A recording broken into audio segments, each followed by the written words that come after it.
सबसे पहले अनमोल, मैं शुरुआत आपके साथ करना चाहता हूं। कैसे चलेगी दिल्ली की सरकार? क्या जेल से चल पाएगी? क्या गोपनीयता भंग नहीं होगी? यह दावा कर सकते हैं आप लोग?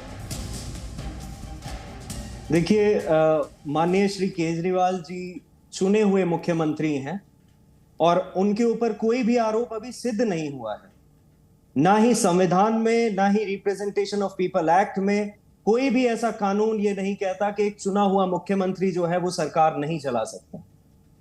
ये झूठे और बेबुनियाद आरोप, जिनमें 2 साल की तहकीकात के बाद भी एक पैसे की रिकवरी नहीं हुई, किसी भी तरह का कोई भी आरोप आज तक सिद्ध नहीं हो पाया। 500 से ज्यादा रेड कर चुके, हजारों से ज्यादा इनके पास गवाह हैं, उसके बाद भी ये साबित नहीं कर पाए कि आखिर एक भी पैसे की रिकवरी क्यों नहीं हो पाई।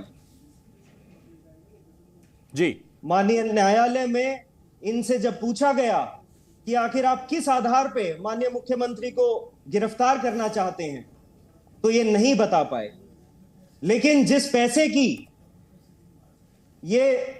पैसे को ये ढूंढ रहे हैं, वो पैसा भारतीय जनता पार्टी को एक अप्रूवर पी शरद रेड्डी ने 10 नवंबर 2022 को और 8 नवंबर 2023 को 60 करोड़ रुपए की रिश्वत दी गई। उसका जवाब आज तक भारतीय जनता पार्टी का एक भी प्रवक्ता नहीं दे पाया और ना आज दे पाएगा। जो दूसरे अप्रूवर हैं, मगुंथा श्रीनिवास रेड्डी, इन्हीं के अलायंस पार्टनर टीडीपी आज उन्हें लोकसभा का चुनाव लड़वा रही है और यही एनफोर्समेंट डायरेक्टरेट, यही भारतीय जनता पार्टी कहती थी कि मगुंथा श्रीनिवास रेड्डी और पी शरद रेड्डी इस तथाकथित शराब घोटाले के किंग पिन हैं और आज ये जवाब देने से भी बच रहे हैं। इनका केवल एक ही मकसद है, ये किसी भी तरह से दिल्ली सरकार को गिराना चाहते हैं।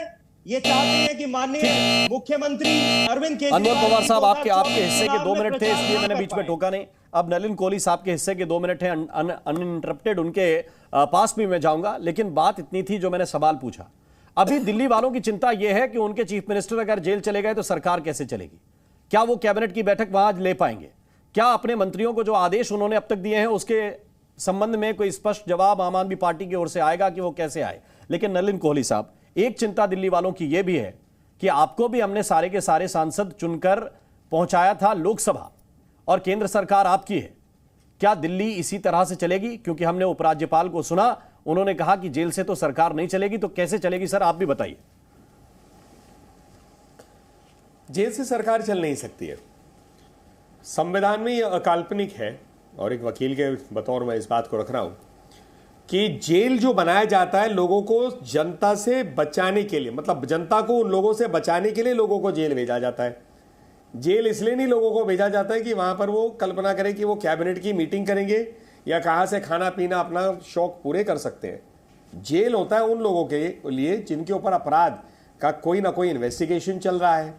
अब केजरीवाल जी मुख्यमंत्री हैं, वो क्या कहते हैं, मुझे पता नहीं। मुझे पता नहीं का मतलब क्या है?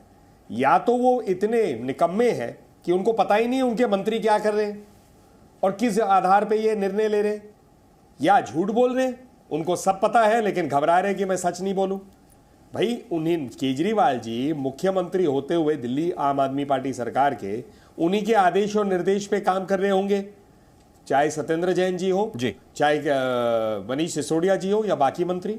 तो आप कैसे कह सकते हैं कि मुझे पता नहीं है? तो ये बात जो है गंभीर है, क्योंकि केजरीवाल जी ने बहुत बड़े वादे किए थे कि भ्रष्टाचार होने नहीं देंगे। ये जांच ही भ्रष्टाचार के ऊपर है, शराब घोटाला, एक्साइज घोटाला। तो जब शराब घोटाला, एक्साइज घोटाला पे जांच भ्रष्टाचार के खिलाफ है, तो केजरीवाल जी चुप क्यों है? जवाब क्यों नहीं दे रहे और बोल रहे मैं जनता की सेवा करूंगा? सेवा क्या है मुझे बताइए? फाइल कैसे जाएगी? नोटिंग कैसे होंगे? ऑफिशियल सीक्रेट एक्ट होता है, कोई कागज आप किसी कैदी को दे सकते हैं ऐसे?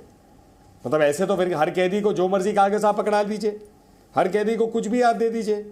जेल मैन्युअल से चलता है, जेल केजरीवाल जी की इच्छाओं से नहीं चल सकता। वो इसीलिए नहीं दे रहे त्याग पत्र क्योंकि कहीं ना कहीं केजरीवाल जी को सत्ता का लोभ है। ये वो व्यक्ति है जिन्होंने 2013 में हर रेडियो स्टेशन, टीवी पे चिल्ला कर कहा कि मैं बच्चों की कसम खाता हूं कांग्रेस के साथ नहीं जाऊंगा। और पहली सरकार बनी कैसे? केजरीवाल जी की आम आदमी पार्टी ने साझी सरकार बनाई कांग्रेस पार्टी के साथ। तो ये तो अब 10 साल में स्पष्ट हो गया ना। नलिन साहब, मैं आपके पास केजरीवाल वापस जी लौट कर आता सत्ता हूं। के करीब अभी भी रहेंगे, मेरे सवाल किसी को भी त्याग अभी भी मेरे सवाल का जो उत्तर है, जो शायद दिल्ली वाले जानना चाह रहे हैं, वो नहीं मिल पाया। मैं फिर कोशिश करता हूं। अनमोल साहब, आप जरा बताइए, 11 दिन ईडी की रिमांड, अगले 14 दिन के लिए यह बता दिया गया है कि मुख्यमंत्री तिहाड़ में रहेंगे। इसके बाद 14 दिन बाद अदालत जो भी फैसला करेगी, मैं फिर आपसे सवाल पूछूंगा। ये 25 दिन, क्या आपको नहीं लग रहा कि दिल्ली ठहर सी गई है? और किसकी जिम्मेदारी है? देखिए राम जी, ये बात स्पष्ट है कि एनफोर्समेंट डायरेक्टरेट का उद्देश्य कभी जांच करना था ही नहीं। एनफोर्समेंट डायरेक्टरेट बीजेपी के इशारों पर केवल यह चाहती थी कि किसी भी तरह से माननीय मुख्यमंत्री अरविंद केजरीवाल जी को प्रचार करने से रोका जाए। दिल्ली की जनता बहुत समझदार है, वो ये जानती है कि किस तरह से भारतीय जनता पार्टी ने 2013 के चुनाव में, 2015 के चुनाव में, 2020 के चुनाव में मुंह की खाई है जब भी उन्होंने केजरीवाल जी का सामना किया है। ठीक है, वो ये जानते हैं कि किस तरह से अनमोल जी, एमसीडी के चुनाव में ये मंच की तकरीर नहीं है अनमोल साहब। अनमोल साहब, आपको जनता चुन ले, आपको सातों के सातों सांसद चुन के दे दे, वो जनता और आपकी पार्टी के बीच का कम्युनिकेशन है। मेरा कम्युनिकेशन आपसे सिर्फ इतना था कि जेल से सरकार आप कैसे चलाएंगे, कोई तरीका बताएंगे।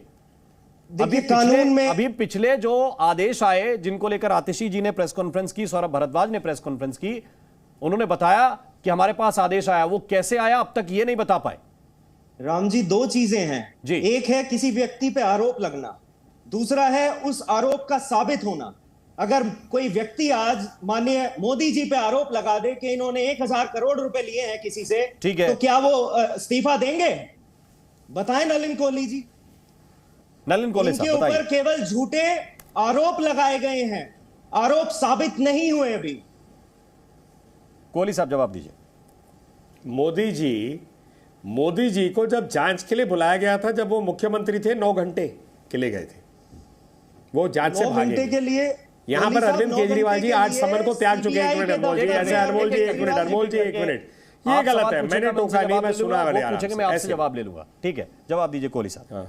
तो इसलिए मोदी जी डंके की चोट पे गए और बोले हां, मैं हर प्रश्न का जवाब देने के लिए आया हूं। और यहां केजरीवाल जी को देखिए, मैं अभी विपासना में हूं, नहीं आ सकता। अभी चुनाव प्रक्रिया में व्यस्त हूं, नहीं आ सकता। यह गैर कानूनी है, नहीं आऊंगा। नहीं, मैं जरूर आऊंगा, लेकिन अभी नहीं आ सकता। मतलब बहानों की पूरी लिस्ट है। वो 8 बार, 9th बार वो जाकर 9वीं बार अरेस्ट हुए। अब नेक्स्ट प्रश्न, क्यों भाग रहे हैं आप समन से? अरे कोई व्यक्ति, उसकी सरकार पे आरोप है, आरोप तो है ना शराब घोटाले में, उस आरोप के तहत ही तो 2 मंत्री जेल में है ना, एक और सहयोगी जेल में है। हर बार बेल के लिए जाते हैं तो जो जांच एजेंसी है सामने दस्तावेज कागज रखती है, जज कहते हैं कि नहीं अभी बेल नहीं देंगे। कोर्ट्स ही तो देख रहे हैं। केजरीवाल जी जब कोर्ट आते तो क्या करते हैं? भाषण देते हैं, मोदी जी गलत कर रहे हैं। वो मोदी जी का नाम देखकर थोड़ी ना कानूनी प्रक्रिया बदलने वाली है। कानूनी प्रक्रिया है कि एक जांच हो रही है शराब घोटाले में। शराब घोटाले में 2 मंत्री अंदर हैं, 2 मंत्रियों से पूछताछ चल रही है। आप उस मंत्रियों के बॉस हैं, आप उस सरकार के मुखिया हैं, आप पार्टी के मुखिया हैं, आम आदमी पार्टी के। इसके सरकार के मुखिया, आम आदमी पार्टी के मुखिया, आपके निर्देश आदेश में मंत्री काम करते हैं। आप बताइए ये नीति कैसे आई? मैं इसके साथ जांच नहीं करूंगा। जब जांच में अरेस्ट हो जाते तो मुझे पता नहीं। आप बताइए, दिल्ली की जनता की इतनी बात होती है तो जनता बेवकूफ थोड़ी ना है भाई। ठीक, मतलब किसी आदमी ने गलत नहीं किया, ठीक, तो पहले बोलेगा ना प्रेस कॉन्फ्रेंस में, ये रे सारे दस्तावेज, ये रे ईडी आपको सारे दस्तावेज दे रहा हूं, कोई गलत नहीं किया, डंके की चोट में मैं बताता हूं। थोड़ी ना बोलता है मैं पहले विपक्ष में जा रहा हूं, मुझे चुनाव में जाना हूं, अभी नहीं आऊंगा, जवाब दे अनमोल जी। यस कोहली साहब, आप ऐसा करिए, आप आज डंके की चोट पे ये बता दीजिए कि जिन जिन नेताओं को माननीय मोदी जी कहते थे वो भ्रष्टाचारी हैं, वो चाहे अजीत पवार हो, चाहे छगन भुजबल हो, चाहे शुवेंदु अधिकारी हो, चाहे हिमंता बिस्व शर्मा हो, चाहे अभी आपने जिन्हें टिकट दिया है तपस रॉय हो, आखिर उन्हें आपने क्लीन चिट दे दी या फिर आपने उनकी तहकीकात रुकवा दी? आपने उन्हें पार्टी में क्यों लिया? और उन भ्रष्टाचारियों को, अशोक चौहान को आप भ्रष्टाचारी बताते थे, आपने उन्हें राज्यसभा सांसद बना दिया। आखिर आपने जनता के साथ इतना छल कपट क्यों लिया? ठीक है।